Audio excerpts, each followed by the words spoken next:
C'est un album où tu es un peu plus engagé que, Engagé comme ça. au niveau des textes. J'ai eu plusieurs textes dans les autres albums, il y a eu l'homosexualité ou autre. Ah, alors non, là celui-ci, il y a pas de. Il y a des thèmes tristes, mais il n'y avait pas engagé.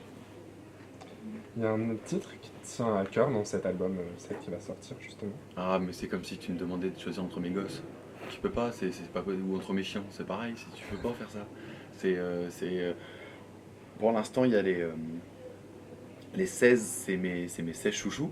Après, avec le temps, je pense que quand l'album sera plus à moi mais au public, je pense que j'aurai les mêmes préférés que eux. Ouais. Et en quoi cet album est différent des autres, demande un fan sur Twitter.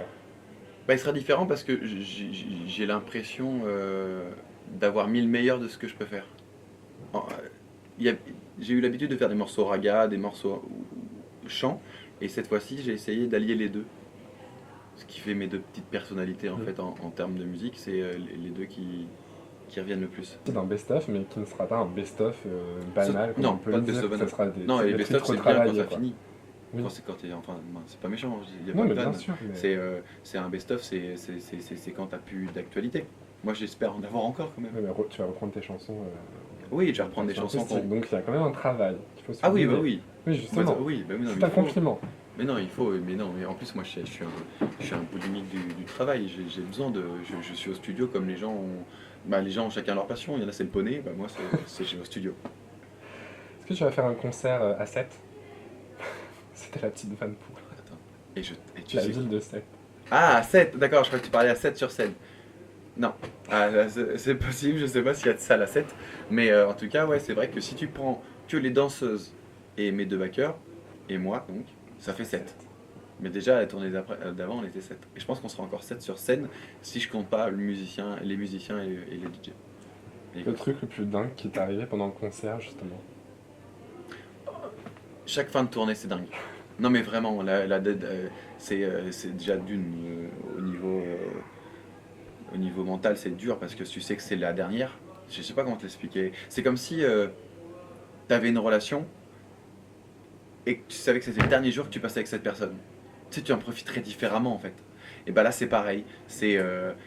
Je savais que c'était la dernière date. J'étais pas bien. Je savais que j'allais quitter toute l'équipe parce que bon, dans l'équipe, t'as les danseuses qu'on revoit que pendant les tournées, les choristes que tu revois pendant les tournées, le guitariste que je revois de temps en temps, mais qu'on revoit que pendant la tournée. À part les deux backers qui sont ma famille et qui sont tout le temps avec moi, mais c'est des gens tu sais que tu ne reverras pas avant un an. Et ça fout les boules. Et puis le public, tu sais que tu revivras pas ce moment-là avec eux pendant un an.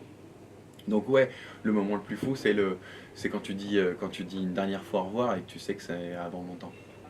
Il y a des artistes qui t'ont influencé tout au long de ta carrière. Alors oui et non. Ça veut dire qu'il y a beaucoup d'artistes que j'aimais beaucoup et que j'aime toujours d'ailleurs, mais de là à dire influencer, non. En fait, j'ai commencé à chanter sur du Busta Rhymes. Alors, si tu connais pas, autant te dire que le mec a un débit, c'est une mitraillette. Et en plus en anglais. C'est-à-dire que j'avais le texte, comme ça, je devais faire et c'était un peu, j'en chiais, mais ça me faisait kiffer d'essayer d'attraper son débit. Donc je me suis entraîné sur ça, d'où le fait que je parle comme une mitraillette et que je chante rapidement aussi. Justement, quasi 10 ans de carrière, Ouais. très bientôt. Quel regard tu portes sur tout ce que tu as fait depuis le début? Il y a eu la route à l'horizontale, Mademoiselle Valérie. Bah déjà il y a une évolution, on le voit. Oui, On a commencé avec l'horizontale qui évidemment. était très très très raga et plutôt très très très cul aussi, hein, on va pas se mentir. Il y a toujours des morceaux dans mon album qui le sont parce que ça fait partie de moi et puis je t'avouerai que c'est un thème que j'aime beaucoup exploiter parce qu'il y a de la place. C'est vrai, il y a de la place. En vrai, je sais pas, moi je trouve que si tu regardes tout, il y a eu une évolution presque logique. Et je dirais pas que je me suis assagi, parce que si tu écoutes les titres de l'album, je suis pas assagi surtout. Hein. Mais j'ai essayé d'évoluer avec mon âge aussi.